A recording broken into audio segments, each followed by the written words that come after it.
Mais là, tu vas aller très loin parce que tu vas démarrer ton documentaire à partir de 1830. Oui, oui, oui, 1954, tu vas l'intituler L'étincelle. oui, Et ensuite, 1954-1958, l'explosion. oui, 1958-1962, oui. le rêve se réalise. Oui, Donc là, tu... le rêve qui s'effrite du colonialiste D'accord. et une rêve qui se réalise pour les Algériens. Oui. Voilà, Oui. oui. Bon, donc je termine tout ce travail à quelques semaines du 1er novembre.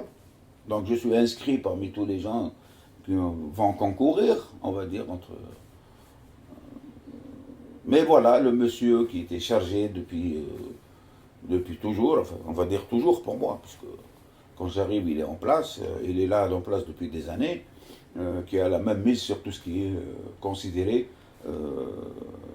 comme information. Donc voilà, le documentaire, y compris dans le style de... C'était considéré comme un travail d'information. Donc il va se mettre à empoisonner la direction en disant que j'avais fait un film communiste. Que je relatais l'histoire du Parti communiste d'avant 54. Et on dit, eh ben, etc. Bon, c'est pas... Bon, le film il est prêt, la Roati demande à le voir. Donc nous descendons à la salle de visionnage, on le visionne. Toutes les 20 minutes, il demandait à Biavi, mais à quel moment il parle du PCA? Je lui dis, il n'y a pas de PCA. Bon, il le voit, il le trouve excellent. Et il ne dit rien si on le diffuse, on ne diffuse pas. Bon, j'apprendrai 2-3 jours plus tard que, bon, il dit, on ne peut pas le diffuser tout de suite, on va attendre. Mais malgré ça, la commission se réunit, m'attribue le premier prix, n'est-ce pas? On me fabrique un joli diplôme, on me rédige un chèque. Bon, mais moi, le 1er novembre est arrivé, et mon film n'est pas diffusé, je refuse tout ça. Et je rentre d'ailleurs dans une bataille contre la censure jusqu'à décembre.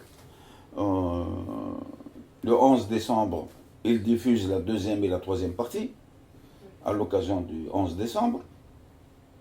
Et je continue donc à tous les mois à écrire au directeur général en lui disant, je vous rappelle que je suis l'auteur de tel film qui jusqu'à aujourd'hui n'a pas connu de diffusion sans que je n'ai d'explication. Bon, il me demande de certains aménagements, bon. Mais enfin, c'est du détail, ça. Bon, en fait, il était sous pression de cette équipe qui s'occupait d'information, qui, elle avait des contacts, bien sûr, avec le ministère de l'Information et de la Culture, et même plus haut, etc. Bon, mon film dérange, paraît-il, parce que la dernière image, en fait, les a dérangés. Dans la dernière image, je reprends l'image qu'on nous diffuse tous les 1er novembre, sur ce groupe de maquisards qui traverse un petit maquis et qui s'arrête sous un arbre pour se distribuer des cartouches, là. Moi, par un trucage, je monte sur l'arbre et j'insère les portraits des 9 premiers colonels de la Révolution, de cette guerre de libération nationale. Et je dis ce qu'ils faisaient comme métier avant de devenir des chefs de la Révolution. Alors un qui était paysan, l'autre qui était mineur, l'autre qui était marchand de légumes. Ça a dérangé. Pourquoi tu nous rappelles que ces jours-là étaient d'origine sociale précise? Ah, voilà le marxisme, voilà le communisme du réalisateur.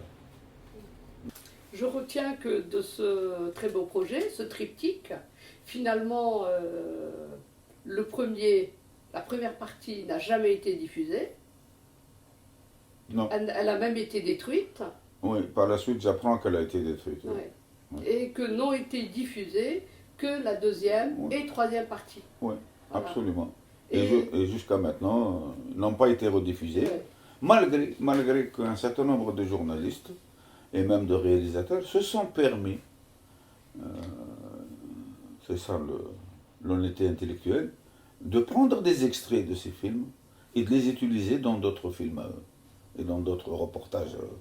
Et pendant une dizaine d'années, à la veille du 1er novembre, on m'a pris 20 minutes de la deuxième partie, le départ pour les diffuser avec un autre commentaire, avec une autre musique, etc. Mais vraiment mon montage à moi. Ouais, Bon. ouais. C'est les pratiques de, on va dire, des entreprises, comme il disait, vous êtes dans une entreprise d'État, bon, l'idée t'appartient, mais le support nous appartient, on en fait ce qu'on veut. Ouais. C'est une forme de censure aussi. Ah ouais. Là, il n'y a pas d'éthique, hein. Ouais. Limite, Ouais. pas Ouais. toujours. C'est-à-dire que, en fait, tu as eu affaire à la censure d'État, entre guillemets, hein, surtout relayée par des opportunistes, et en plus un détournement d'œuvres personnelles par des collègues, par des journalistes, et c'est tout aussi grave. Mais ouais. Oui, c'est la réalité de la profession et du climat dans lequel on travaillait. Ouais. Personne ne trouvait à redire quand je me plaignais qu'on m'avait pris 20 minutes d'un film non diffusé et qu'il allait servir à quelqu'un d'autre que dans une autre histoire, dans un autre contexte. Bon, qu'est-ce que j'y peux? Bon. Mais une année après, j'avais insisté. Une année après, j'avais insisté pour qu'on retire ce film de la Filmathèque et qu'on le mette dans ce coffre-fort par décision du directeur de la programmation. C'est ce qui a été fait. Et bon, bien sûr, le roi a fini par partir de cette entreprise. Est arrivé quelqu'un que je connaissais, qui voulait bien me donner un coup de main. Et quand c'était en 86, j'ai demandé donc qu'on sorte cette première partie. On me dit oui, tout de suite, on ouvre le coffre et puis on me sort. Et quand je mets ça sur une table, en fait, j'ai une copie de la deuxième partie qui a été mise dans la boîte de la première partie, mais l'image et le son, il n'y avait plus que la boîte avec le titre. Bon. Enfin. Mais en tout cas, à partir de ce triptyque, ta position est fragilisée au sein de la RTA.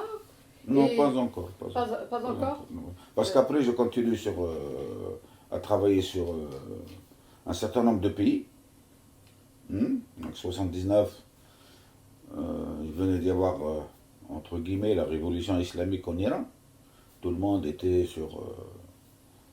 et donc, moi, j'ai dit, je vais faire un numéro sur l'Iran pour dire comment on est arrivé à cette révolution islamique. Qu'est-ce qui se passe?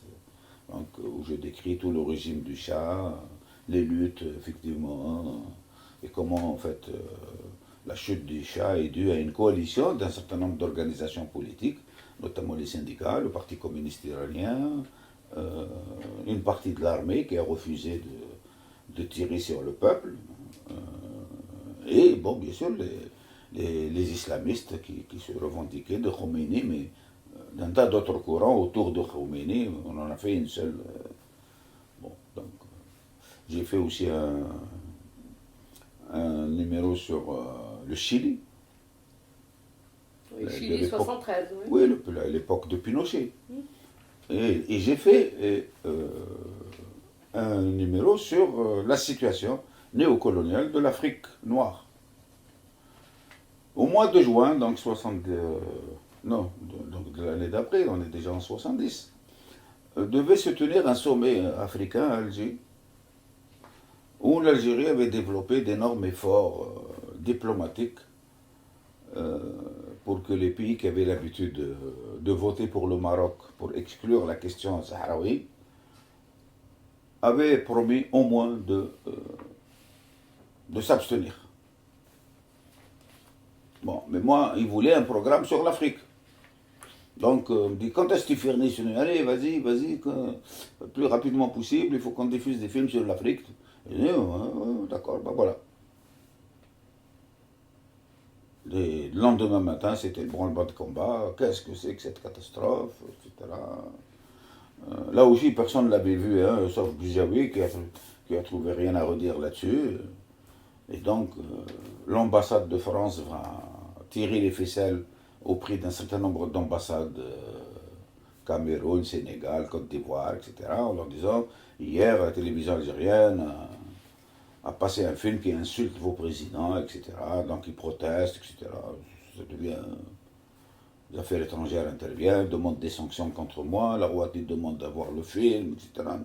Mais bon, moi, je ne tiens pas le calendrier diplomatique de l'Algérie, je ne suis pas ministre des Affaires étrangères, etc. Moi, je suis qu'un réel. Non, non, non. Après, l'explication qu'on a donnée aux autorités, c'est que j'avais présenté un film et j'ai donné une autre version à la diffusion. J'ai dit, les conditions dans lesquelles nous travaillons, comment je peux, moi, faire... moi, mais à la base, quelle était ta problématique ma problème, dans ce documentaire? Ma problématique, elle est très simple.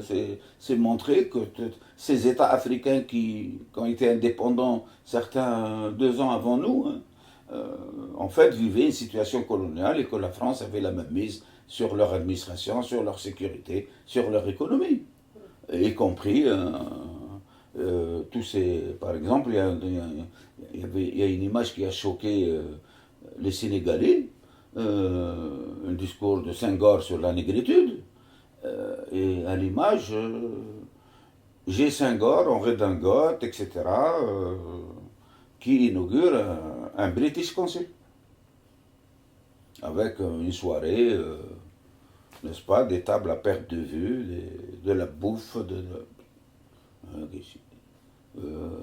le Cameroun, la même chose, ou le Cameroun, enfin le pays du bois, là, où il y a beaucoup d'entreprises françaises pour liquider des forêts entières, etc. Oui, le Gabon. Le Gabon ou le Cameroun, je ne me rappelle plus, la même chose, le même discours. Puis, voilà, la réalité, c'est tout ce qu'il y avait comme activité. Il y avait que ces gens-là qui étaient là pour, sinon, Libreville, enfin, je montrais que entre le discours et la réalité, c'était vraiment 2 mondes différents et que ces pays-là n'avaient rien d'indépendant. Bon, alors ça a dérangé. J'ai fait aussi, oui, sur l'Angola. Donc, dans toute cette série aussi, j'ai connu une autre censure. Le film donc, sur l'Afrique noire, il est passé comme ça, parce qu'il y avait cet événement de la conférence panafricaine. Celui du Chili, ils l'ont diffusé sans problème. Tandis que c'est l'Angola et l'Iran, ils n'ont pas voulu. Ils n'ont pas voulu le diffuser. Parce que mon film sur l'Angola, je le fais quand même en 70. 70. Non, 80. Comment 79, 80, oui, tu as raison. 80, oui. Je le fais donc je le fais donc en 80. L'Angola est déjà un pays indépendant. Ouais. Mais ce que je voulais montrer, c'était pas comment ils sont arrivés à l'indépendance, mais surtout ce que peu de gens savaient à cette époque, enfin, y compris dans l'information, c'est que pendant une dizaine d'années, avant 75, l'Angola avait libéré quand même les 2 tiers du pays qui fonctionnaient sous l'autorité du MPLA. Parce qu'après, toutes ces organisations qui vont faire la guerre au MPLA et tout ça, c'est des inventions. Oui, c'est une guerre de près de 30 ans, hein, la guerre de l'Angola. Oui. Je pense qu'elle a commencé en 64 et elle a duré jusqu'en 75. Oui. Donc voilà, et puis celui de Khomeini, bon, enfin celui de Khomeini, celui sur l'Iran, m'a dit nous on ne rentre pas dans ces discussions, qui a fait quoi, on ne sait pas qu'est-ce que va devenir ce régime. Parce que déjà, il était question d'exporter la révolution iranienne, n'est-ce pas, dans le monde musulman, tout ça, donc on ne prend pas position, on verra plus tard, mais jamais ils en verront plus tard. Ils n'ont jamais trouvé l'opportunité de diffuser ça. De le diffuser, oui. Alors, je disais tout à l'heure que ta position était compliquée. Là, elle devient vraiment difficile, puisque tu vas être interdit de signature. C'est-à-dire que tu es toléré, accepté, on te voit dans l'entreprise, mais être interdit de signature, qu'est-ce que cela veut dire? Ça veut dire que dans le département où je suis censé travailler, on ne doit plus m'autoriser à tourner. Oui. Voilà. Mais là, ça ne vient pas uniquement à cause de mes films. Déjà, bon, mais c'est parce qu'en 81, il y a eu une grève au niveau de la télévision, où pendant une semaine, tous les réalisateurs avaient refusé de travailler, quoi. Ils se sont déclarés en grève. Et puis, comme le jeudi, vendredi, il y avait les stades, la mosquée, etc., Même les techniciens qui avaient été envoyés sans nous, enfin nous, moi j'ai jamais fait ça, sont des réalisateurs, par solidarité, on dit nous aussi on fait la grève. Donc branlement de combat, etc. Les autorités interviennent, la défense, le ministère, la présidence, etc. Pourquoi vous faites la grève? Qu'est-ce que c'est? Bon, c'est très simple. Augmentation de salaire et programmation beaucoup plus sérieuse, c'est-à-dire budgétisation, comme on disait à l'époque, de la production. Bon, ça se conclut rapidement, vu la pression et tout. Bon. Et puis quand ça s'est conclu,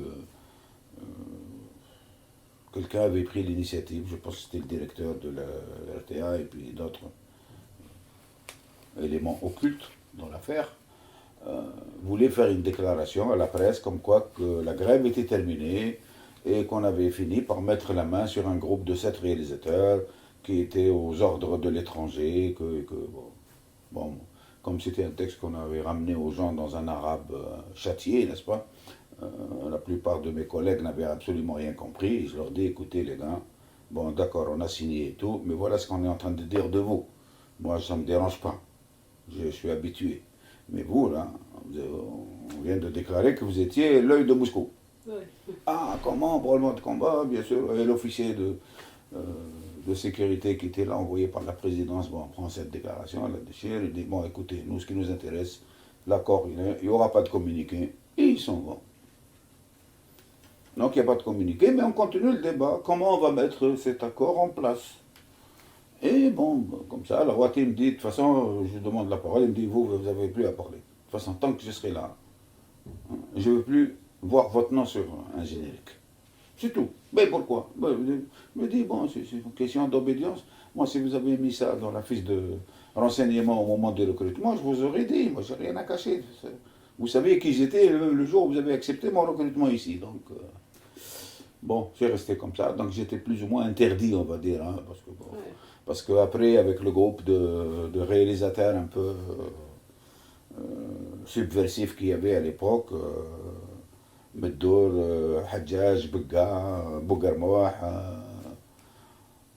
on avait décidé, ils nous disaient qu'il n'y avait plus de moyens, etc. On a dit, allez, on va faire un film à sketch. Un peu à l'italienne. Hein. Voilà, un peu à l'italienne, et même un peu comme les monstres. Hein. On a dit, on va faire un truc rigolo, quoi. Bon. Donc on a discuté pendant quelques jours, et puis on s'est entendu pour faire une série humoristique, satirique, sur le problème du logement. Mais comme ça, c'est-à-dire en accord avec tout le monde, mais après chacun a écrit son texte, nous l'avons discuté ensemble, etc. Certains ont pu démarrer tout de suite, d'autres ont mis une année pour pouvoir démarrer. Moi, j'ai eu pendant 6 mois des difficultés avec la commission de lecture qui trouvait que c'était impossible. Ce personnage, ça ne pouvait pas exister en Algérie. Alors, quelle était la problématique de ton scénario? La problématique, c'est l'histoire d'un jeune cadre qui rentre de formation, qui est tout de suite recruté par l'entreprise, même qui l'a envoyé en stage. Il a un bureau, il a tout ce qu'il faut, mais il commence à travailler. Et mais voilà, il n'a pas de logement. Parce que lui, il vient du bled, quoi. Il n'a personne à Alger, il ne connaît pas, il n'a pas d'amis. Donc il est contraint d'utiliser son bureau pour dormir, pour ranger son linge, son matériel de rasage, etc. Et donc il sort comme tout le monde, et puis il revient 3 heures, 4 heures plus tard. Bon, le gardien le connaît, le laisse faire, etc. Voilà, et puis c'est surtout, bon, il passe son temps, toutes ses heures libres, à se balader dans Alger. Donc il voit un tas de choses, ce qui se passait à l'époque, les punairies qu'on avait, les punairies de gaz, des gens qui se baladent avec un paquet d'œufs, on commençait à recevoir des œufs dans des paquets de 10, des alvéoles de 10, etc. Trafic au niveau des gens. Trabento qui a commencé un peu, ils achetaient aux galeries algériennes et puis ils revendaient sur le même trottoir, des choses comme ça. Bon. Et puis lui, il s'imagine des choses.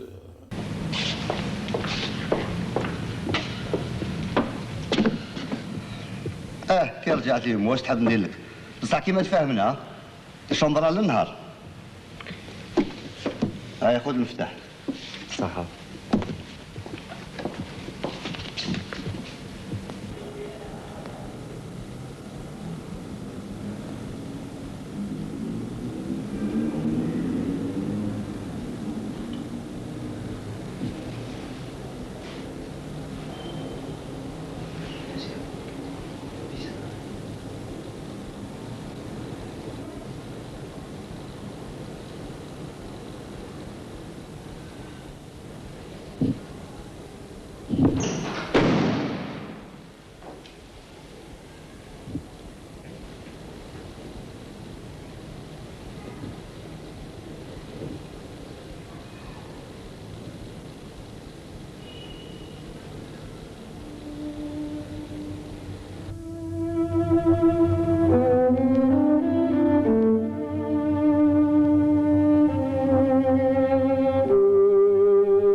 qu'il est tenu par ce logement, parce que sa famille attend qu'il ait le logement pour venir à Alger.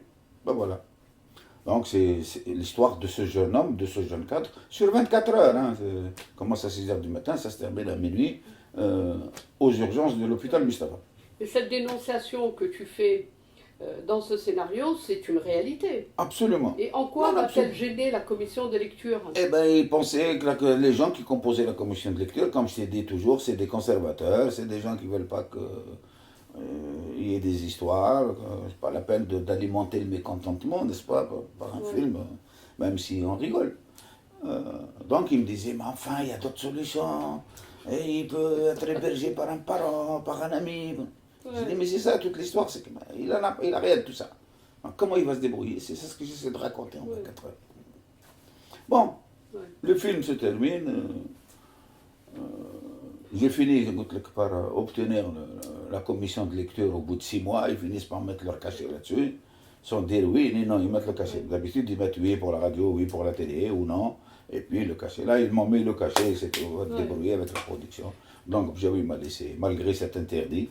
D'ailleurs, j'ai tourné clandestinement, y compris à l'intérieur. Moi, je voulais quand même. À l'intérieur de l'entreprise, quoi.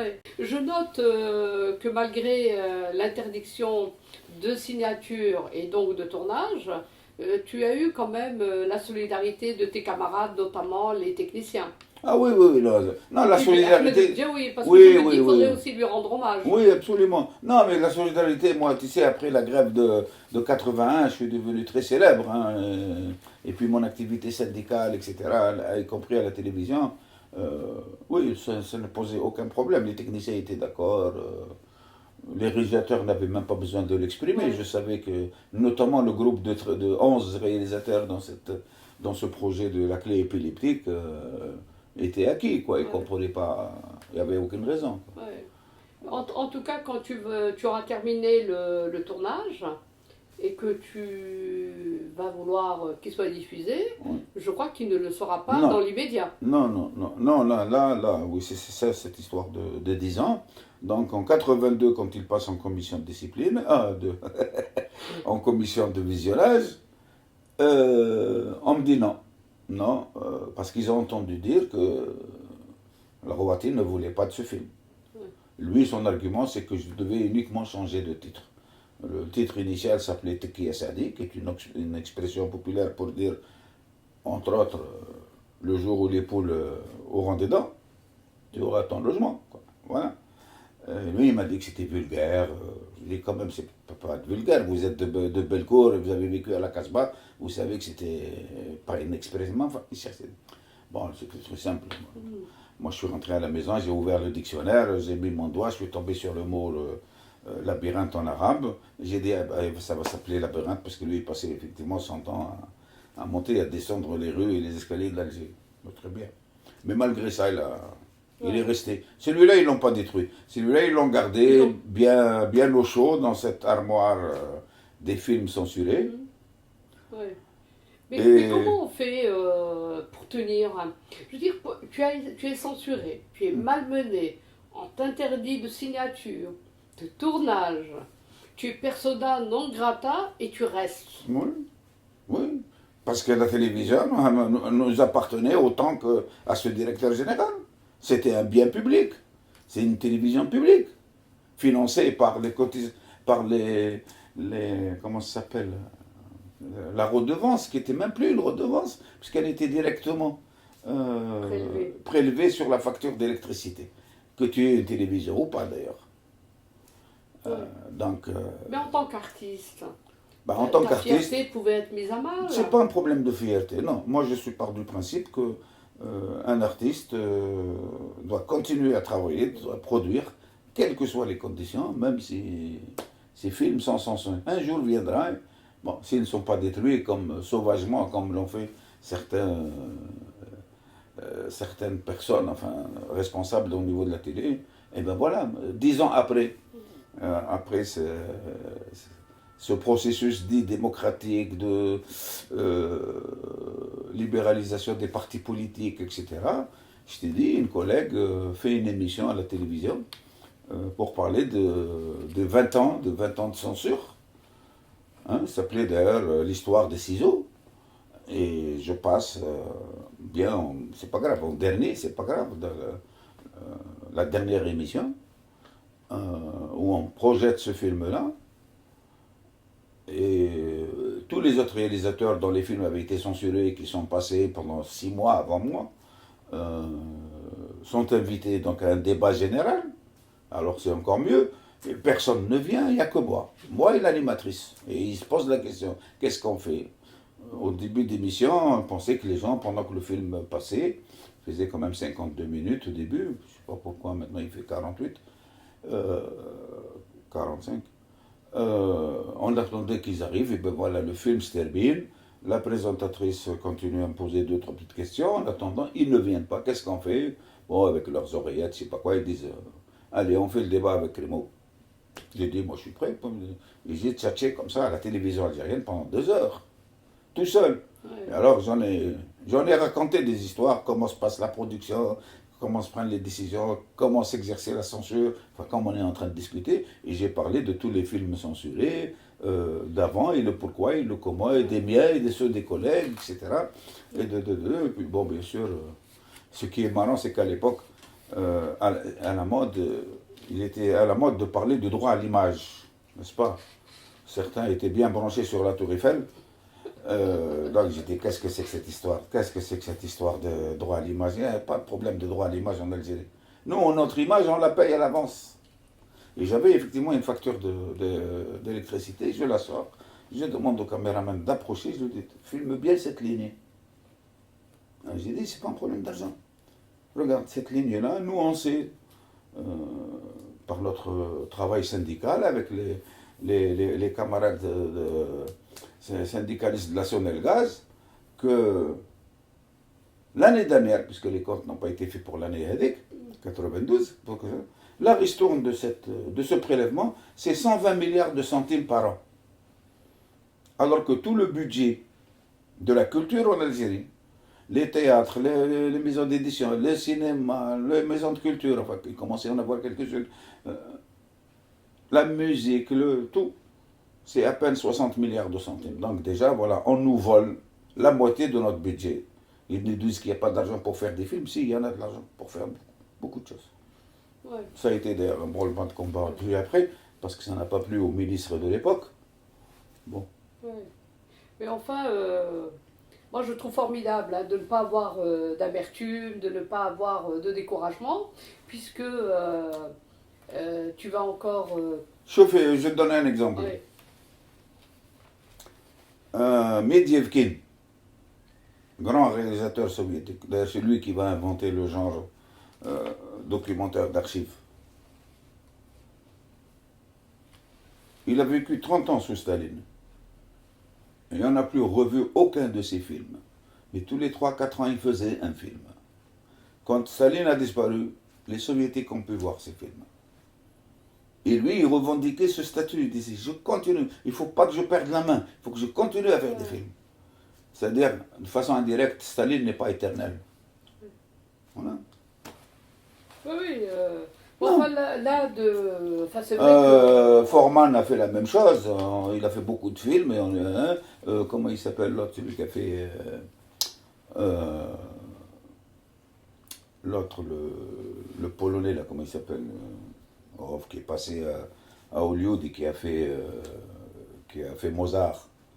Ah, non, c'est des Tchèques, Miloš Forman. Oui, voilà. Oui, Forman. des Tchécoslovaques. Oui, il y a un autre, là, un Polonais aussi qui a fait j'ai oublié son nom. Vajda. Vajda, oui. Vajda, ses Ouais. premiers films ont été interdits, mais aujourd'hui tout le monde les voit. Enfin, Ouais. aujourd'hui on ne sait même plus qui c'est Vajda. Ouais, Mais ouais.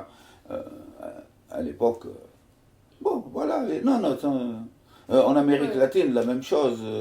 Tous les gens qui ont travaillé dans cet esprit du cinéma nouveau, en dehors des initiés, qui c'est qui regardait leurs films pendant la dictature. Ouais. Et pourtant, ils les ont fait, ils ont continué.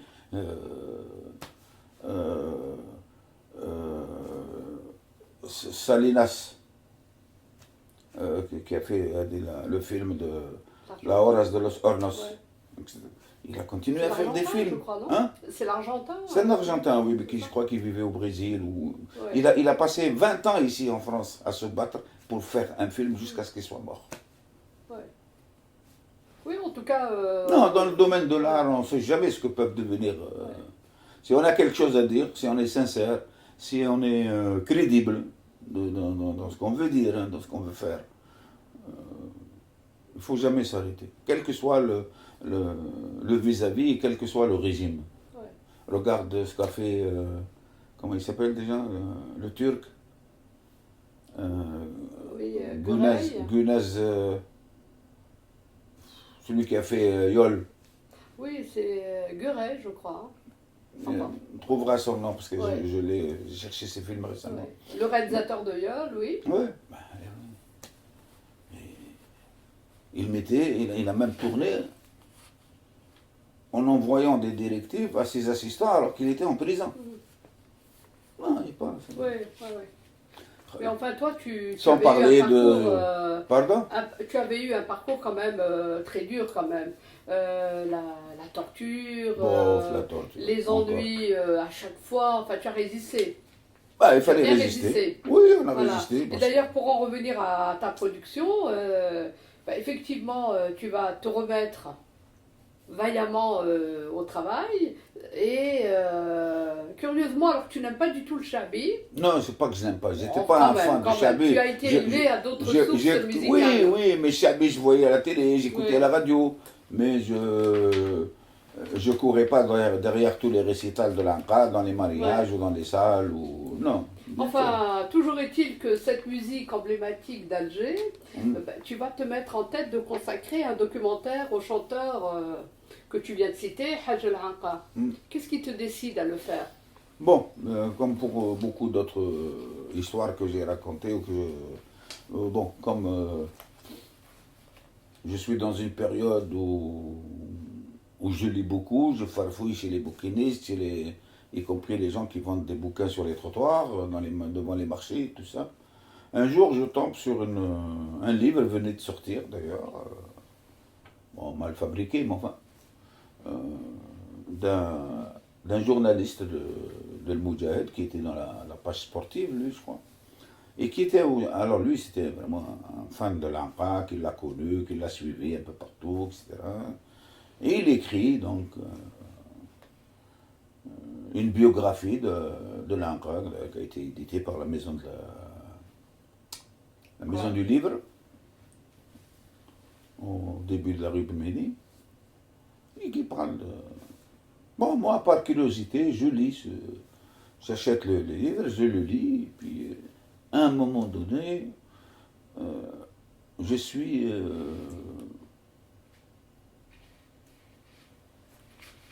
perplexe devant des événements qu'il raconte, mais dont il ne mesure pas la portée et la signification, quoi. C'est-à-dire que je découvre que ce monsieur, qui a été, à un moment donné, il jouait du tar avec Cheikh Nador, il transportait son couffin. Oui. Alors, Bon, Cheikh enfin, Nador, je rappelle, c'est oui, Cheikh Nador, la période des années 20, 1920. Oui, absolument. Oui. 26, Oui, il précède. Hein, oui, absolument. Oui, bon, oui. mais lui, il était dans le Médéh. Je découvre qui s'appelait d'ailleurs à l'époque, qui se faisait appeler Mohamed Anqa al-Meddah, avait fait partie de la troupe de Nador. Et à la mort de Nador, qui avait pris des engagements pour fêter un certain nombre de mariages, de cérémonies et tout, il dit je suis capable de le faire. Voilà, il dit je suis capable de le faire. Mais effectivement, il le fait. Mais tout de suite, vers 27, 28, il se rend compte en fait qu'il ne possède pas tous les éléments de son art. Et il va s'imposer un programme de formation sur 6-7 ans, où il va faire partie de l'Hadrat à Sidi Abdurrahman. Il va apprendre Tajwid al-Qur'an pour placer sa voix. Il va prendre des cours de lutte chez le grand maître aux yeux des Algériens de l'époque, Saïdi ou Saïd, qui s'appelait à l'époque. Il va voir Ben Zikri, qui était professeur d'arabe à Amir Abdelkader, pour lui dire corrige-moi mes textes, etc. Apprends-moi à les dire. Et ça dure à peu près 6-7 ans.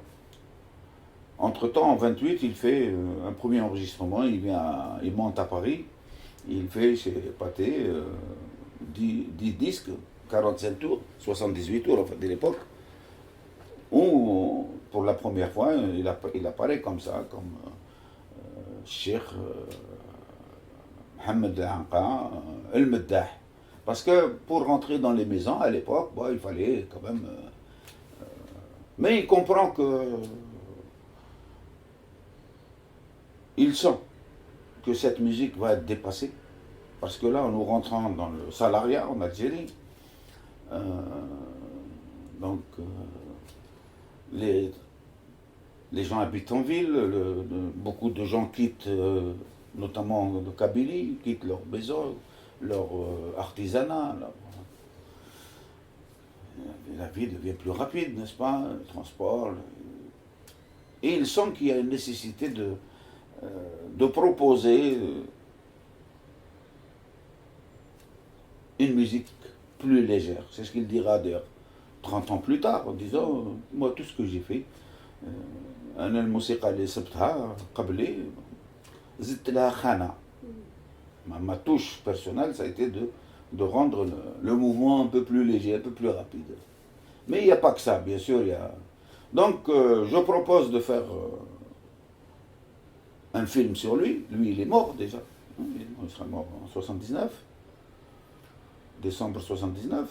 Et lui, bon, pour des raisons, on n'a pas besoin de revenir là-dessus, il a toujours refusé d'être interviewé, de repasser à la télévision, etc.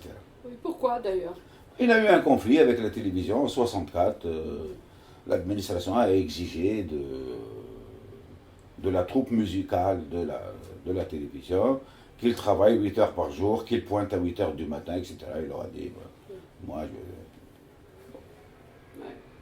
voilà le conflit. Mais en tout cas, pour en revenir à son parcours, donc, moi, là, pour continuer... Tu l'as toujours trouvé exemplaire absolument, pour un artiste absolument, de cette époque. Absolument. Non, voilà. Donc, le film, je le mène comme une enquête. Ouais. Donc, je retrouve tous les gens qui ont travaillé avec lui à différentes périodes.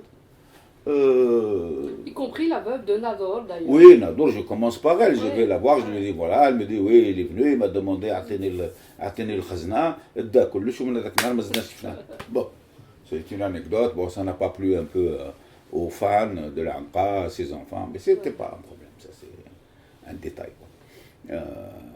Mais donc je le suis, et là je découvre que, en fait, les chansons ces chansons qu'il a composées lui, hein, je ne parle pas des grands textes de la poésie populaire qu'il a été chercher au Maroc, on dit au Maroc, mais en fait les gens ignorent que nos meilleurs poètes du XVIIIe et du XIXe siècle ont été amenés à s'exiler au Maroc.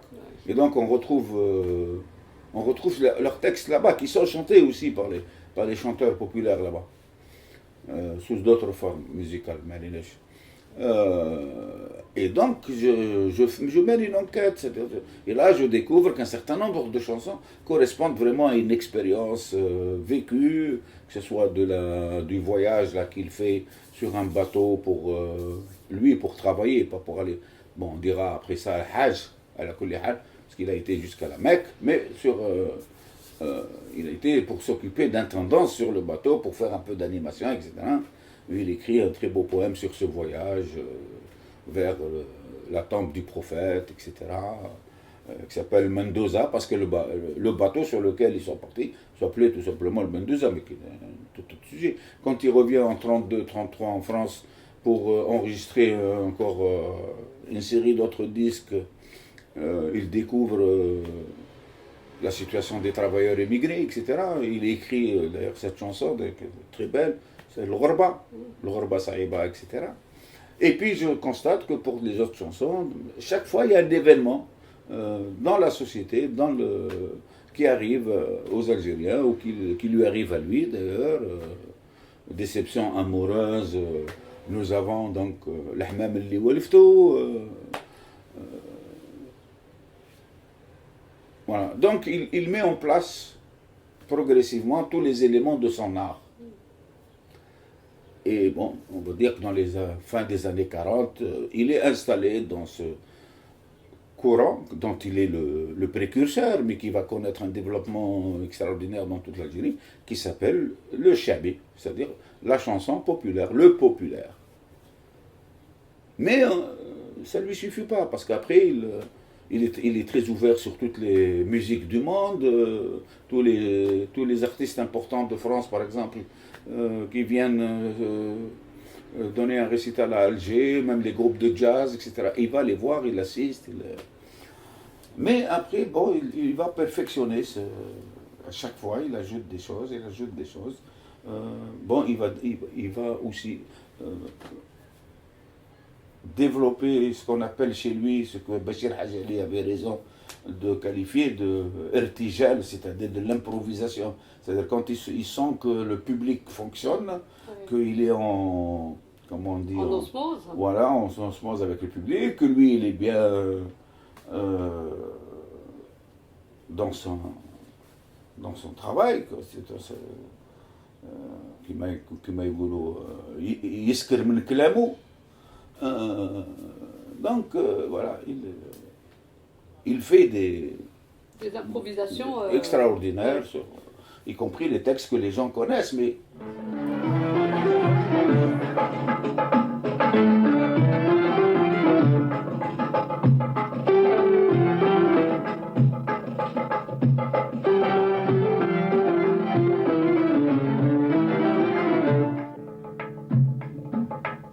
غنيت شحال من قصيد منذ مستف والناس جميع عارفة فني ماهوش من المسيد مانيش مثقف قراني الجوع والحطة خبزي مصنوع من السميد ماهوش مسلف داري ماهيش تلفة ماني محساد لا جحيد عمري ما نسخف نمشي ونعيش بالصفا يشهد القريب والبعيد مانيش موالف نهضر ونقول في القفا عظمي ماهوش للكديد مانيش محسلف أرضي ماهيش ناشفة الصيد يموت ياك صيد والو كي يشرف منو الذياب خايفة اللي مقيود ما يقيد يشد المقذف في وسط الرياح عصفة.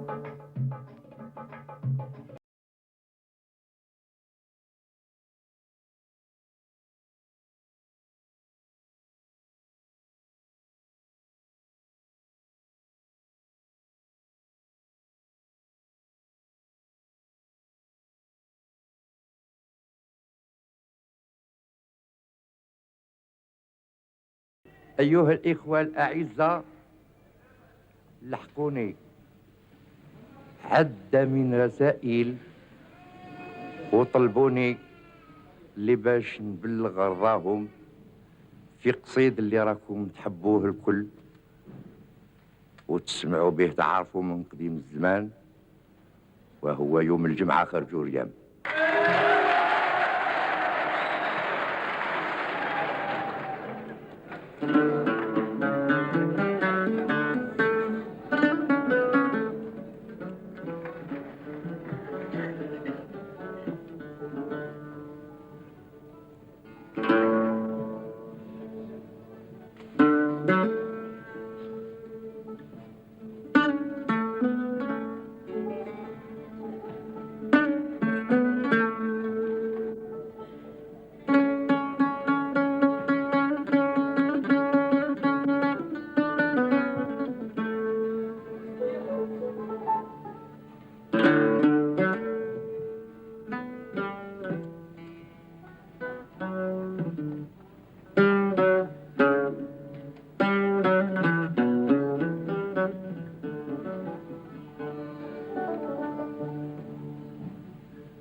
قلت للحبيب زورني ساعة في النهار،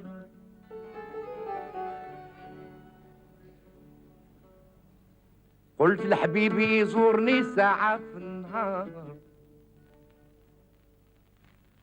ياك سكران بالهوى حاله معدود.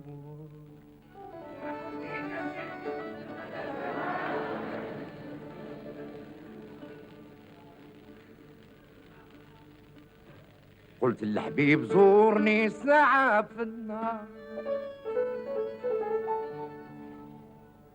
ياك سكران بالهوى حاله معدود. تخبر لي مع نهاري بتخمار، من خمر الحب ليس من خمر المعصوم، اللي حاله بحال حالي راه يعدل، حتى لي مضاعضة لا يقبض له شوف. عساك انا عساك انا عساك انا اللي نكويت بحسن الحب.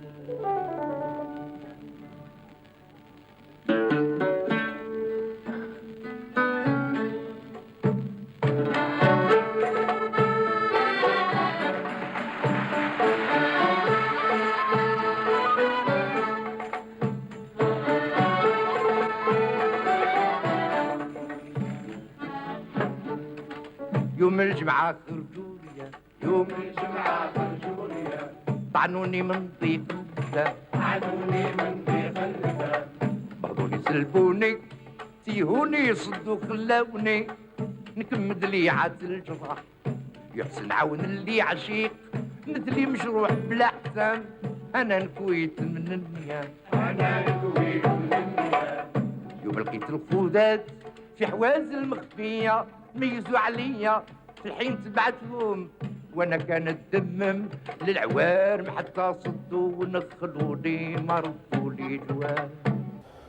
Donc j'ai trouvé cette discipline, ce respect du public,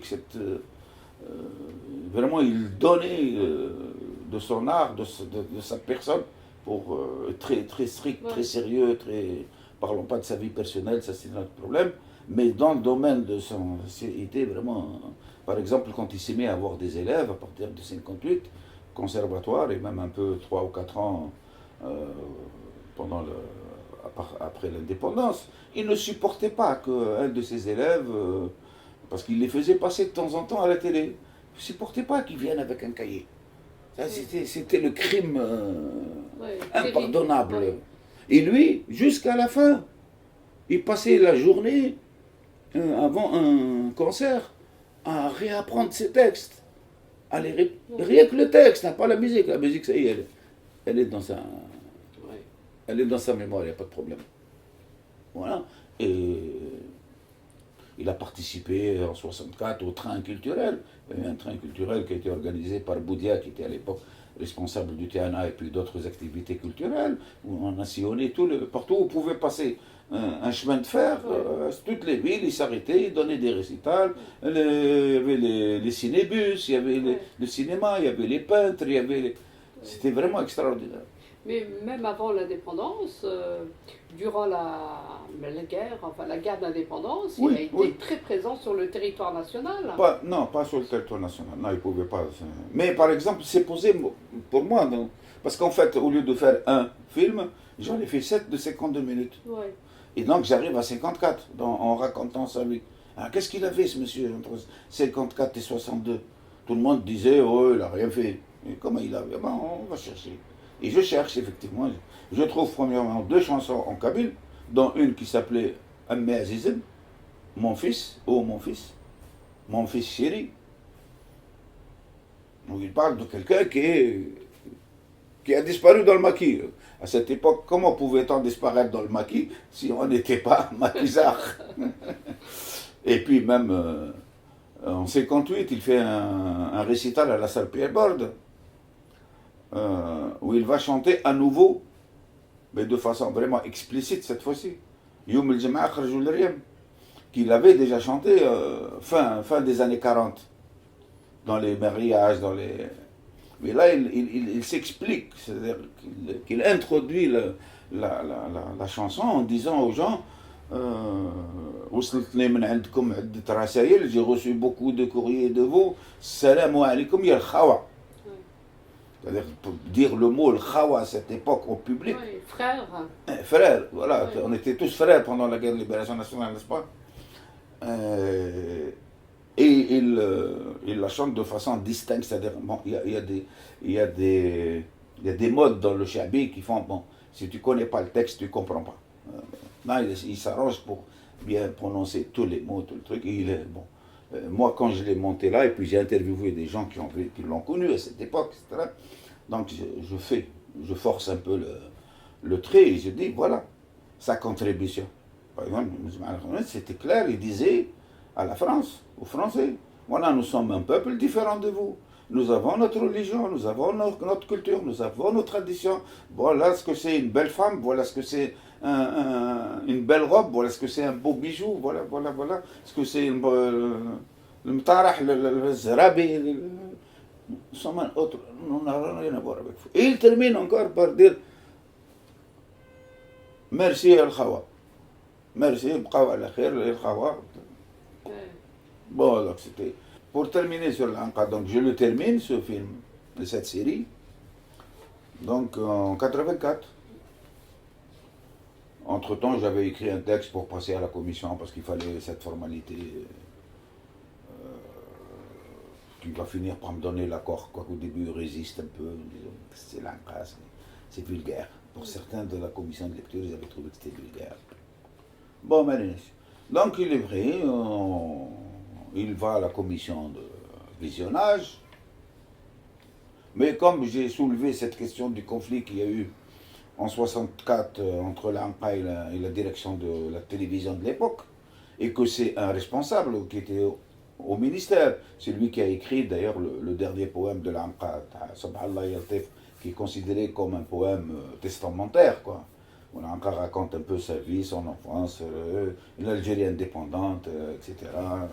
Les nouveaux bourgeois qui arrivent, etc. etc. Bon. Ils me disent non. Si tu n'enlèves pas ce passage-là, on ne le diffuse pas. Je dis, moi, j'enlève rien. Donc, c'est resté comme ça jusqu'à 86. Oui. 86. Là, tu ne peux pas négocier, oui. Non, ils voulaient que... Moi, je ne négociais pas. Il y a des réalisateurs qui ont négocié des censures. Il y en a même... On a censuré en leur absence, ils n'ont jamais rien dit. Hein. Oui. Mais ça, moi, je refusais. J'avais rien à rajouter, donc je ne pouvais pas négocier. Tu veux enlever ça, moi je mets ça. C'est ce que j'ai fait avec la première partie de l'Algérie, puis ça a été inutile, donc c'était plus la peine de... Ouais. Donc en 86, il nomme un monsieur à la tête de la télévision, pas au niveau de la RTA, mais uniquement à la tête de la télévision, qui était un ami. Je savais, bon, ses accointances avec le pouvoir et même les services, on va dire, c'est pas un problème. Et il me dit, tiens, bonjour, comment tu vas, etc. Je monte avec lui dans le bureau, on prend le café, il venait de s'installer, tout ça, qu'est-ce que tu fais? Je lui dis, tu sais, je viens de finir un documentaire sur l'Anqa. Comme je savais que c'était un fan de l'Anqa, ou le Sostara, ou le Qasba, il prend son téléphone, il appelle le truc, diffusez-moi, envoyez-moi. Il y avait un circuit intérieur, on lui envoie, il regarde, c'est bon, allez, à diffuser. Ça serait comment ça s'appelle? Oui. Bon. Et là, il... Je ne dis rien, je ne dis pas qu'il y a autre chose derrière. Bien sûr, une semaine après, c'était diffusé, et donc je vais le voir à 8h du matin. J'ai dit, écoute, Mohamed, il y en a 6 derrière. Ah, pourquoi tu m'as pas dit? Je lui dis, voilà pourquoi je ne t'ai pas dit. Voilà pourquoi il n'en voulait pas. Ah, il m'a dit, c'est fini, c'est vieux, ça ne veut pas, on s'en fout, allez hop. Et c'est comme ça que les 6 autres ont été diffusés. Ouais. Et je crois, me souvenir que c'est vraiment encore une référence. Ah oui, ça a été un succès. Ça a été un succès. Je suis devenu célèbre dans tout Alger, dans toute l'Algérie. Et même, je rencontrais souvent, dans mes pérégrinations à l'intérieur du pays, moi je n'osais pas leur dire, moi je ne l'ai pas. Des gens qui avaient, dès qu'ils ont vu le premier numéro, se sont mis à enregistrer. Oui. En VHS. VHS. En VHS à l'époque. Eux, ils avaient des copies. Moi, je n'avais absolument rien. Moi, je considérais que j'étais dans la boîte et que Si un jour j'avais besoin d'une copie, je pouvais la demander. Ouais. Bon, bien sûr. Donc 84, voilà. En tout cas, ce film, 86. moi j'avais envie de revenir, tu vois, sur son impact sur la population.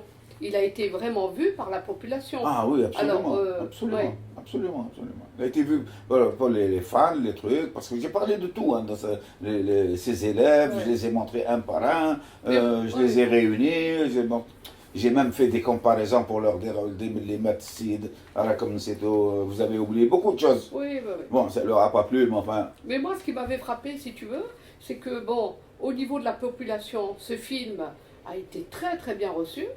Et il n'a eu aucune analyse de la part des intellectuels, enfin, des gens qui étaient censés un petit peu penser la culture et puis tenir compte quand même de la présence d'une culture populaire vivante. Oui. Oui. Et moi j'étais étonnée, et à ce moment-là, c'était vraiment un grand silence. Oui.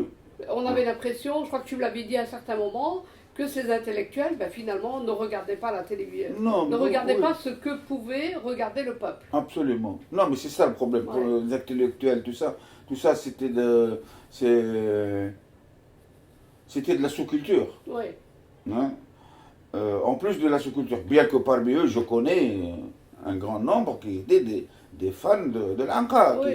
Par exemple, je sais maintenant, je me rappelle une chose, c'est que à côté du petit théâtre qu'on avait, il y avait une association, je crois que c'est le Mousselia, qui avait un local là. Et ben, pendant 2-3 ramadans de ces années 70, Ramadan, il venait tous les soirs chanter. Bon, une chanson ou deux, avec d'autres, etc.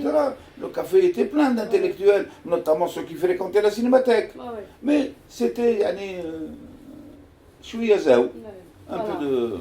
Enfin- Mais personne n'a fait attention à ce. D'autant plus que pour la télévision, c'était une fois de plus, après le colonisation empire, 2002, une nouveauté. Jamais il n'avait fait de portrait d'un artiste algérien comme ça.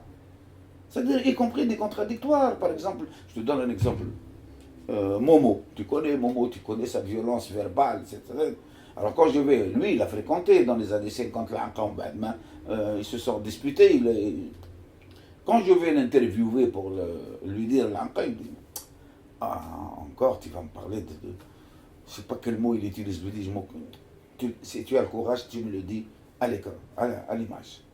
Et bien quand j'ai vu, il me dit, il était Huawei, c'est-à-dire il fonctionnait selon ses émotions. Et il a goûté ذاق من كل فن ومن كل فن. C'est-à-dire il a goûté à tous les arts et à tous les se laisser entendre vin, drogue, etc. Mais exprimé comme ça n'a dérangé personne. Ils ont trouvé qu'il a été honnête. Parce que tout le monde savait dans le milieu chabi que, bon, après leur divergence, ils se sont. Mais ils ont trouvé que c'était Ouais. bien dit. Ouais. ما تقولش باللي etc. Mais هكذا كل فن وكل فن. Ouais. Voilà. Plein d'exemples comme ça. Même Mustafa Toumé qui a écrit, quand je lui demande le texte, il me l'explique, que les mots que l'Anqa a tenu à changer, le pourquoi, le truc, comment il voyait la société, comment lui, il voulait qu'on aille plus loin et que lui a dit non, Ouais. s'arrête là, on a dénoncé trop de choses. Voilà. Bon, voilà. Mais dans la société, bien sûr, personne ne... Non, et puis je me suis rendu compte, les intellectuels, même les progressistes, ne regardent pas la télévision algérienne. D'ailleurs, un jour, pendant que je tournais, Bachir Hadjali, pour qu'il me parle de l'Anqa, l'apport de l'Anqa, l'importance de Chabi, etc., arrive 8 heures, on allume la télé, il regarde le journal télévisé, il éteint. Je lui dis, mais Bachir, qu'est-ce qui se passe? Tu ne regardes pas la télé, parce qu'on est là. Nous, on avait fini le tournage. Mais non. Je dis, mais comment? Si nous ne regardons pas la télévision, comment nous allons savoir ce que le pouvoir déverse tous les jours comme programme, comme idéologie, comme... c'est pas possible. Il a dû être très blessé parce que Ça doit- il faut quand même souligner que c'était le dirigeant du pacte. Oui, oui, oui. Enfin, Oui. un des derniers dirigeants du PCA et puis après du PAX. Oui. Ouais, ouais, ouais. Enfin, Mais en tout du cas, PAX. pour en revenir Non, à ta non, pas du production, PAX, puisque lui, il a été arrêté dans le cadre de l'ORP. Oui. Bon. Mais enfin, il était d'accord sur ce qui se faisait, oui. oui, voilà. Eh bien, en 86, tu continues dans cette veine musicale, puisque tu vas décider de tourner dans le Sud une série de 7 épisodes sur la musique populaire. Et à l'époque, moi, il me semble que ce n'était pas un genre musical mis en valeur par la radio et encore moins par la télévision. Et quel est ton objectif en te rendant là-bas et comment va se passer le tournage? Bon, début 86, bon, malgré tous ces problèmes, tout ça, bon, j'avais besoin de prendre du recul, de respirer un peu, donc, comme ça, aussi, en lisant un certain nombre de documents, j'apprends qu'il y a un certain nombre de festivités où il y a des gens qui font le voyage directement de Paris à Timemoun, Paris Janet. C'est pas possible. Comment nous on connaît pas ça et alors bon je vais au CRAP, je me renseigne. CRAP c'est le centre de recherche anthropologique, je sais pas quoi, culture La populaire. préhistoire, oui. Ouais.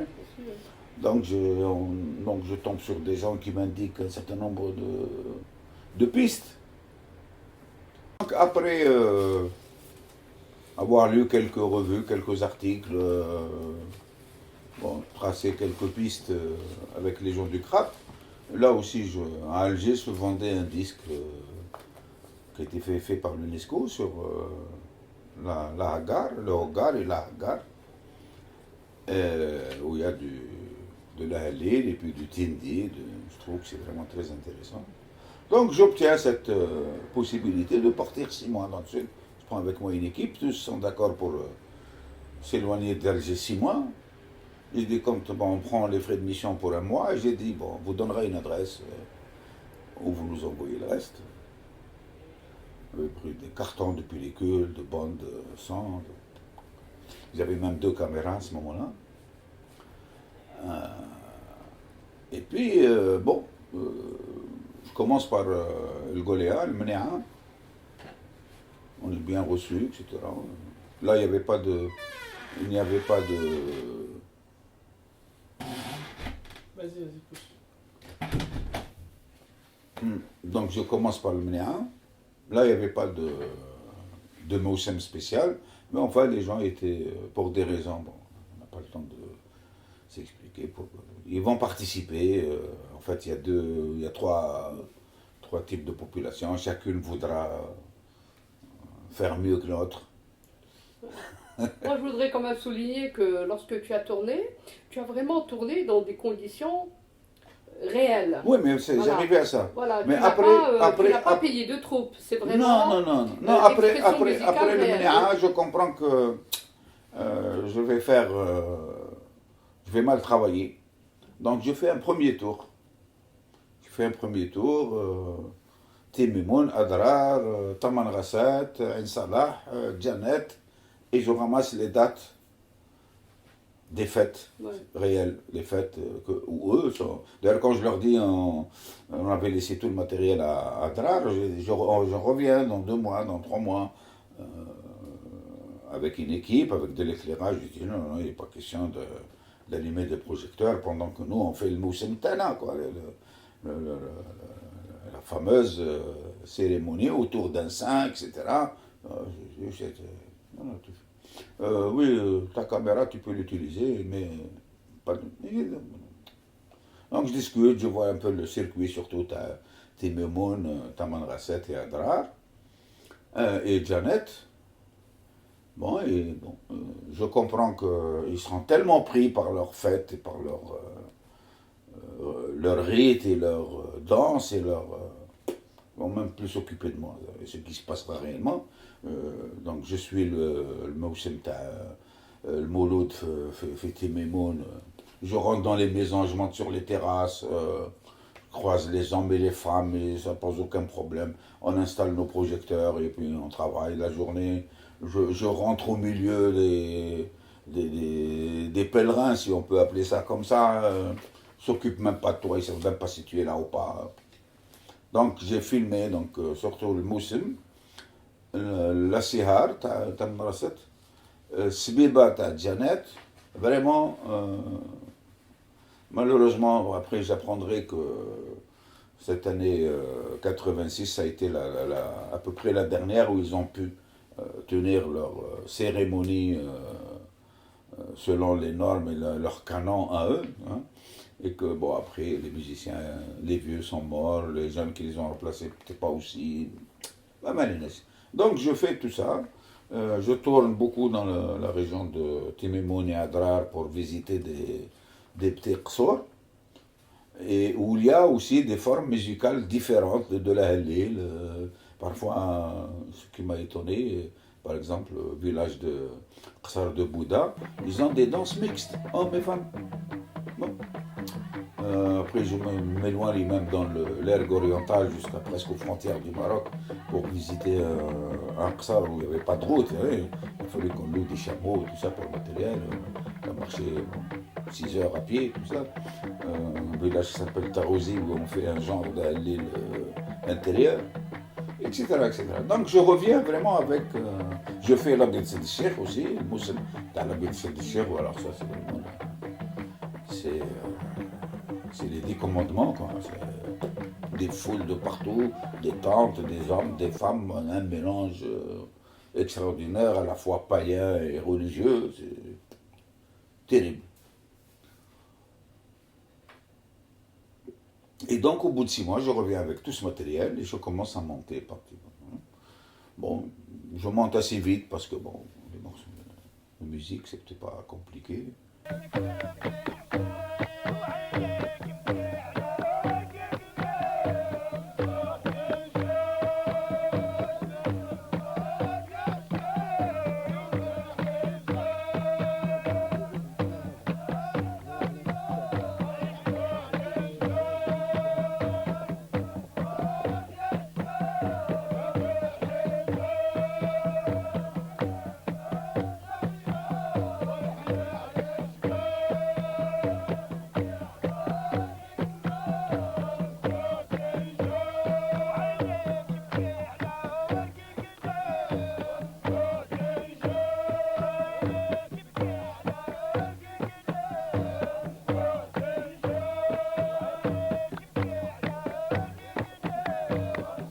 Et puis de temps en temps, je prends quelqu'un sur place pour qu'il m'explique la signification de ces choses-là.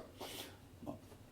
La première fois, par exemple, quand on va dire à la télévision algérienne que Sbiba est d'origine juive, puisque c'était en fait la fête de la victoire de Moïse sur le pharaon.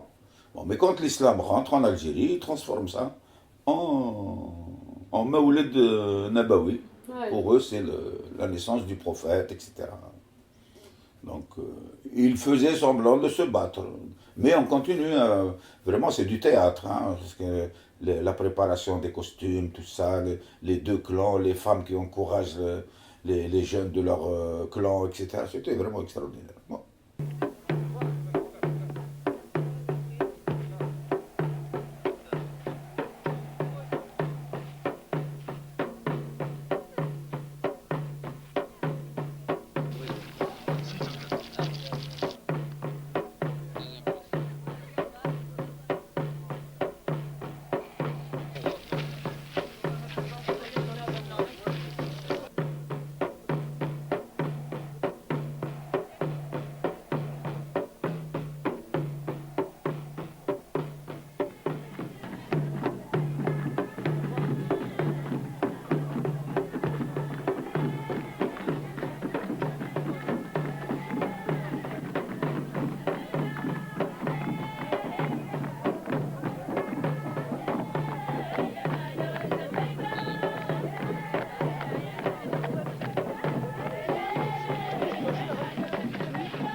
Donc je monte ça rapidement.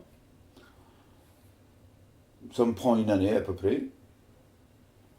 Et donc l'année 80... Non, je crois que je fais ça en 85.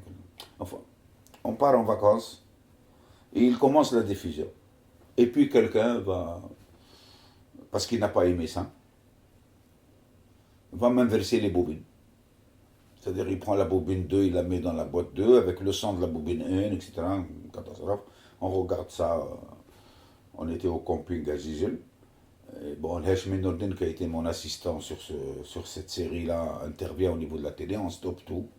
Et en septembre, on me dit, écoute, bon d'accord, même j'ai fait passer le gars qui a fait ce trafic en commission de discipline, etc.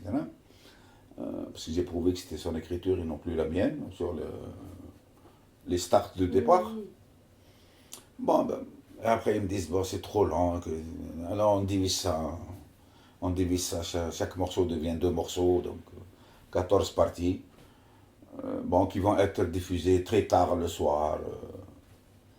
L'idée c'est bien, moi j'ai fait des films X, alhamdoulilah.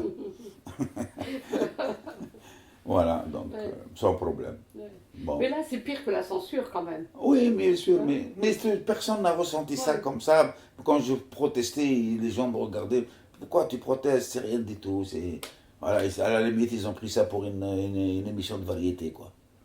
Y compris parmi certains collègues, ils disaient, bon, si t'as été foutre-toi là-bas dans ce... Il y avait un peu de mépris de ces populations, il ne faut pas le nier. Alors, mépris de ces populations, mais mépris de l'artiste aussi. Oui, bien sûr, tout ça est mélangé, c'est pas...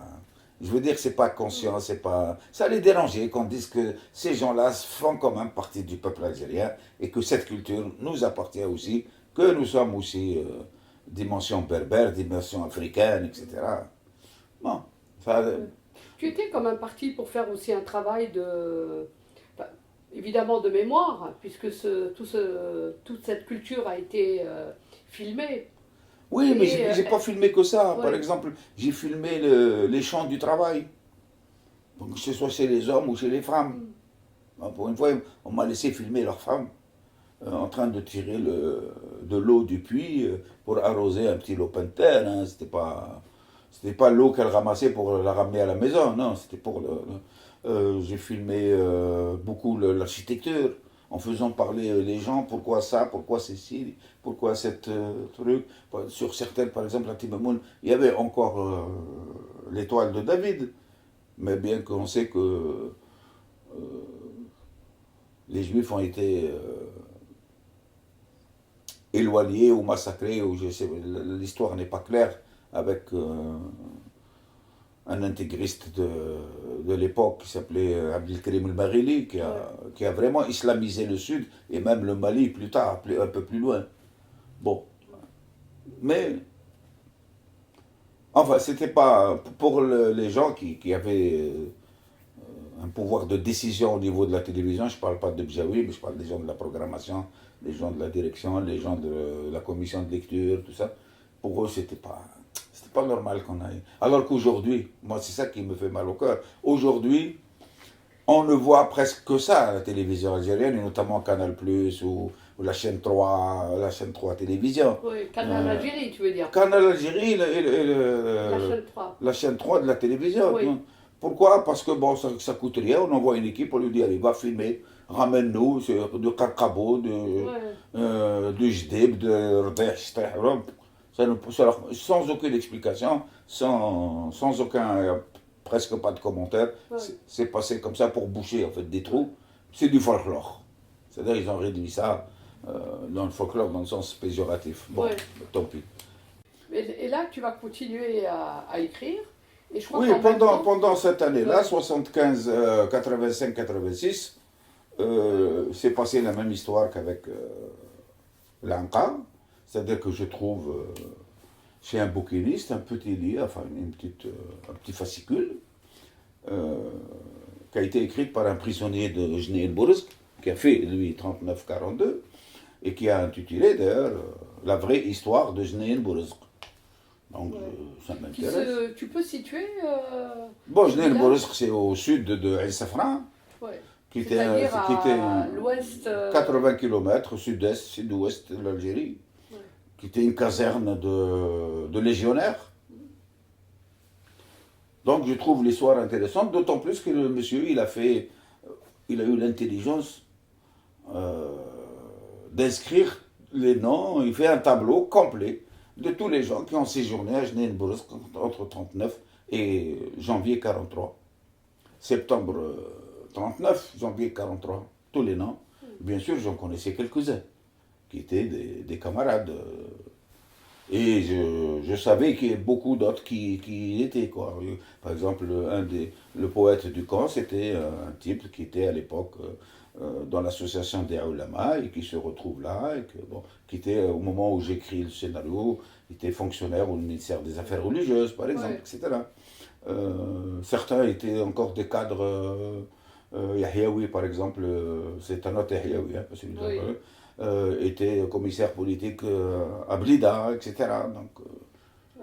Donc je mène aussi des enregistrements, je vais voir ces gens-là, essentiellement, puis petit à petit, parce que bon, le type qui a écrit, c'est le type du PPA, qui a un peu tiré la couverture à lui, donc il fallait que je réajuste un peu les personnages et que je prenne de tous les bords, quoi. Bon, avant de partir d'ailleurs, donc pour faire la musique du Sahara, je dépose le scénario à la commission de lecture. Voilà. Je reviens, refusé une première fois. Bon, comme celui qui avait lu, avait mis sa tasse de café sur la couverture, j'aurais dit celui qui vous a fait le rapport, il n'a même pas lu.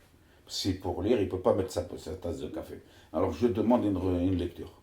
Relecture, 4 fois de suite. Et puis à un moment donné, ils me disent d'où ils sortent tous ces personnages. Vous ne connaissez pas votre histoire. J'insiste, bon.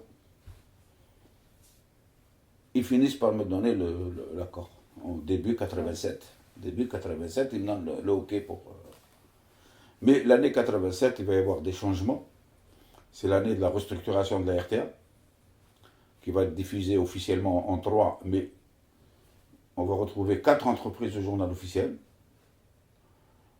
dont une entreprise, soi-disant, de production pour la télé. D'ailleurs, elle s'appelait Entreprise de production audiovisuelle, et dans le titre officiel, heureusement qu'après, ils se sont rendus compte que c'était Nantes, ça s'appelait, par abréviation, EPAV. Épave, oui, effectivement. Très bien. Mhm. Donc, quand on revient de vacances en 87, oui, septembre 87, on trouve une liste avec nos matricules, même pas nos noms, affectés à l'EPAV. Bon, là, ils nous avaient placé un fou. On se bat pour le changer, pour obtenir de l'argent, etc. Mais dans l'année 87, là aussi, j'ai affaire à un autre monsieur qui était connu pour être un grand reporter, qui va remplacer Bjaoui. Et qui, lui, il connaissait rien, mais il savait ce que je pensais de lui, parce que pour moi, c'est un monsieur qui avait collaboré à la dépêche d'Algérie, et notamment le 11 décembre 60, on lui donne la rédaction en chef pour parler des événements du 11 décembre 60, et bien sûr, il le fait dans la ligne la plus coloniale, quoi. Donc, on avait même sorti cet article et on l'avait diffusé à tous les travailleurs de la RTA pour dire, vous voyez qui on nous nomme comme. Alors que lui était très connu, il avait une grande notoriété de grand reporter et tout. Donc quand je me présente à lui, je lui dis, voilà, il me dit, bah, prends une équipe et va tourner. Ah, écoute, ça se passe pas comme ça un tournage. Il faut que j'aille et il faut écrire à la défense pour qu'ils acceptent de me prêter la caserne et tout. Non, prends une équipe et va à Göteborg, je travaille pas. Donc on a fait la restructuration. D'ailleurs j'étais, moi et le secrétaire général de la section syndicale, représentant des travailleurs dans cette commission de restructuration. Nous on avait restructuré la télévision en 3, radio, télévision et transmission. Mais en septembre on se retrouve donc avec l'EPAV. Voilà. Donc je prends avec moi mon scénario et je dis on va le faire ici. Mais comme il n'y avait ni argent ni rien du tout, donc il a fallu se battre pour liquider, nous débarrasser de ce directeur et imposer au ministère qui donne un budget de 3,5 milliards pour les salaires, parce qu'on était encore payé par la RTA, qui voulait bien encore la télévision, mais On savait que ça allait s'arrêter. En fait, leur projet, c'était de pourrir la situation au niveau de l'épave et que les gens dégoûtés s'en aillent. Ceux qui avaient des liens, des pistons, pouvaient se faire reprendre au niveau de la télévision. Et les autres, bon, ils vont se retrouver dans la nature, quoi. Donc on s'est battu pour placer un nouveau directeur, pour créer une commission technico-artistique qui, elle, allait décider quel film se faisait et pas, et à quel prix, à quel type de... la contribution de l'entreprise, en matériel, voilà. Et c'est comme ça que fin 88, tout de suite, d'ailleurs, après les événements d'octobre 88, j'obtiens l'accord de l'armée et je vais donc tourner sous la sonde. Ouais. Et comment se passe ce tournage? Eh bien, avec beaucoup de difficultés, puisqu'il n'y a rien, il n'y avait autour ni hôtel, ni rien. Bon, l'armée nous donne du matériel, enfin, des lits, des couvertures. La commune met à notre disposition une maison de jeunes qui était complètement vide, donc on l'occupe. C'est-à-dire, il y avait 2 grandes salles. Le chauffage, parce qu'il faisait très froid, on le ramène de l'armée, tout ça. Il nous aide énormément. Et c'est comme ça que je peux ramener mes comédiens, enfin, disons pas les figurants, mais enfin, ceux qui avaient un petit rôle, un deuxième rôle, etc. Que je prends d'ailleurs dans les gens du théâtre amateur que je connais, à Oran, à Tiaret, à Saïda, à Ensefra, etc. Voilà. Et là, tu as modifié le scénario ou Non, non. tu as gardé le même scénario Absolument. avec la même trame? Absolument. Ouais. Absolument. Ouais. Bon, il y a eu des malentendus, parce que bon, l'armée, pour aider à faire un film, ils demandent le scénario. Quand ils ont lu le scénario, bon, il y a eu une petite chose qui les a dérangés, c'était que mes 3 personnages européens avaient autant d'importance que mes 3 personnages algériens.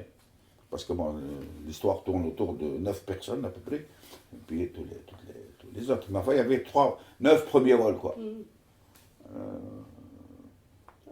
Ils me disaient, mais comment tu donnes... D'ailleurs, ils ont utilisé le commissaire politique qui avait lu, il disait, pourquoi vous avez donné autant de relief à ces Européens qu'à des Algériens? Je lui ai dit, écoutez, excusez-moi. Vous, votre légitimité, vous la prenez vous la puisez de votre participation à la guerre de libération nationale. Très bien. Mais ceux-là, ils sont plus algériens que toi et moi. Mais comment? Je lui dis, parce que ceux-là, ce sont des Européens, des chrétiens. Même si après, ils se sont déclarés communistes. Mais eux, ils ont abandonné leur société, leur...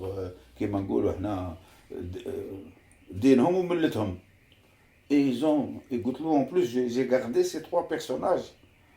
Parce qu'ils sont morts au maquis après. Ils ont continué à lutter pour une Algérie libre. Oui. Voilà pourquoi ils ont autant d'importance que les Algériens. Avec cette réponse, il m'a dit, ok, vas-y, on est avec toi. Ouais.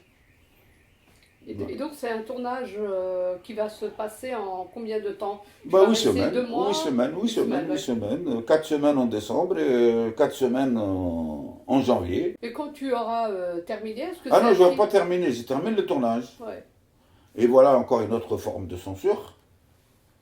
Le directeur là qu'on avait encouragé, le ministre a nommé, etc.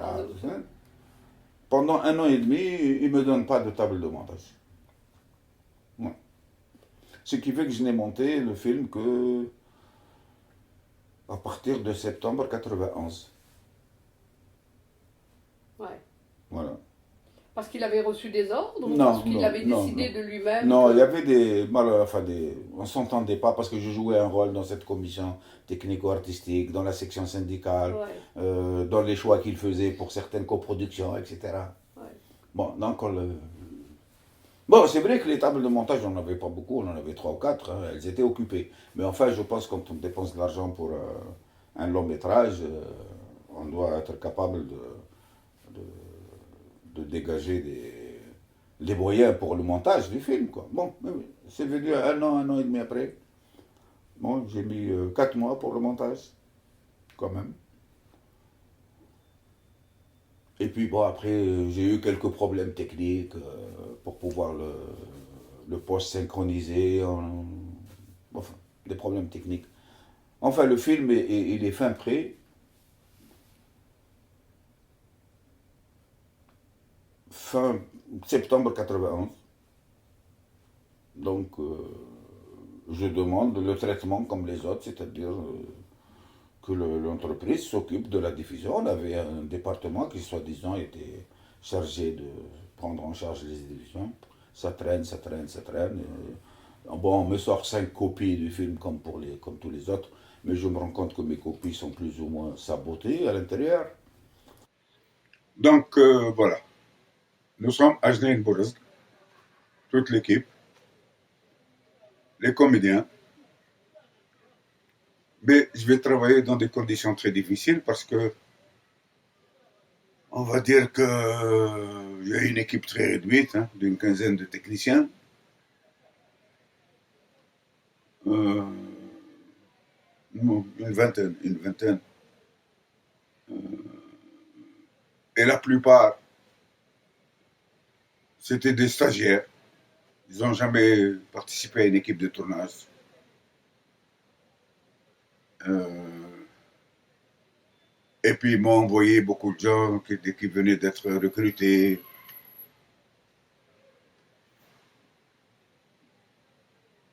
Et qui, les conditions de tournage étaient très difficiles, il fallait se lever très tôt le matin, il faisait très froid, etc. Ça traînait. Et donc,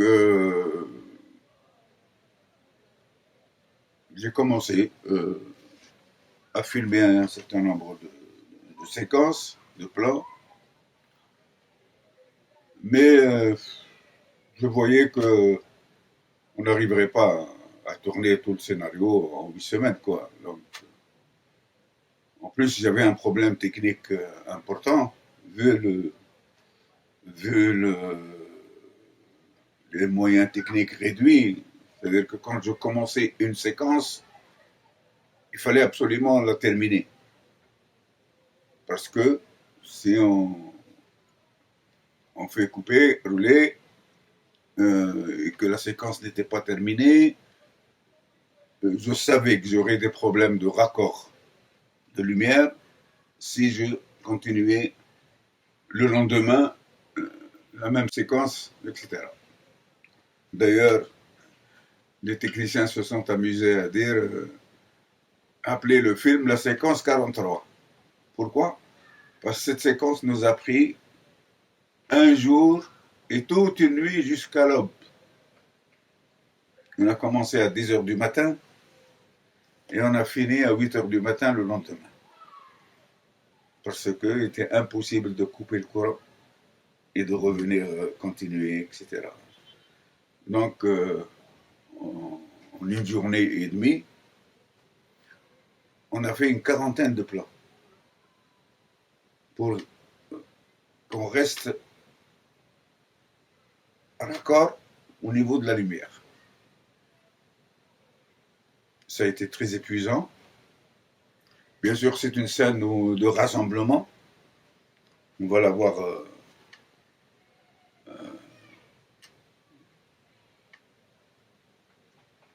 et heureusement que bon, moi j'avais tous mes comédiens, premier rôle, deuxième rôle, troisième rôle, et l'armée m'a aussi aidé sur place en acceptant de m'affecter un certain nombre de junuds du service national. Et heureusement que c'était des gens qui étaient venus d'un peu partout, du pays, qui étaient là. Donc il y avait tous les types, les bruns, les blancs, les noireaux, les grande taille, petite taille, etc. Donc j'ai pu organiser cette séquence 43 et tout le monde a été content à la fin parce que ça a été vraiment pour l'équipe que j'avais gardée, parce qu'une partie je leur ai demandé de s'écarter du tournage. Ils avaient des préoccupations autres. Quand on rentrait du tournage, ils n'arrêtaient pas de mettre des postes cassettes avec des cassettes, comment on appelle ça, les cassettes de prêches religieux, etc. Alors je leur ai dit, écoutez, excusez-moi, laissez le camion d'éclairage, le groupe, et allez à la mosquée, foutez-moi la paix. Comme ça, moi, je travaillais avec le peu qu'il y a. Et c'est comme ça, donc il nous a fallu 1 jour et demi entier, non-stop, pour tourner cette séquence 43. Une 42 plans. C'était de la folie, mais on a réussi à le faire quand même. Très bien. C'est une belle séquence d'ailleurs. On voit tous les aspects de résistance des prisonniers, les méthodes de déléco, les difficultés pour ces gens de s'entendre sur une idée, etc., etc. Donc c'était une séquence importante dans le film.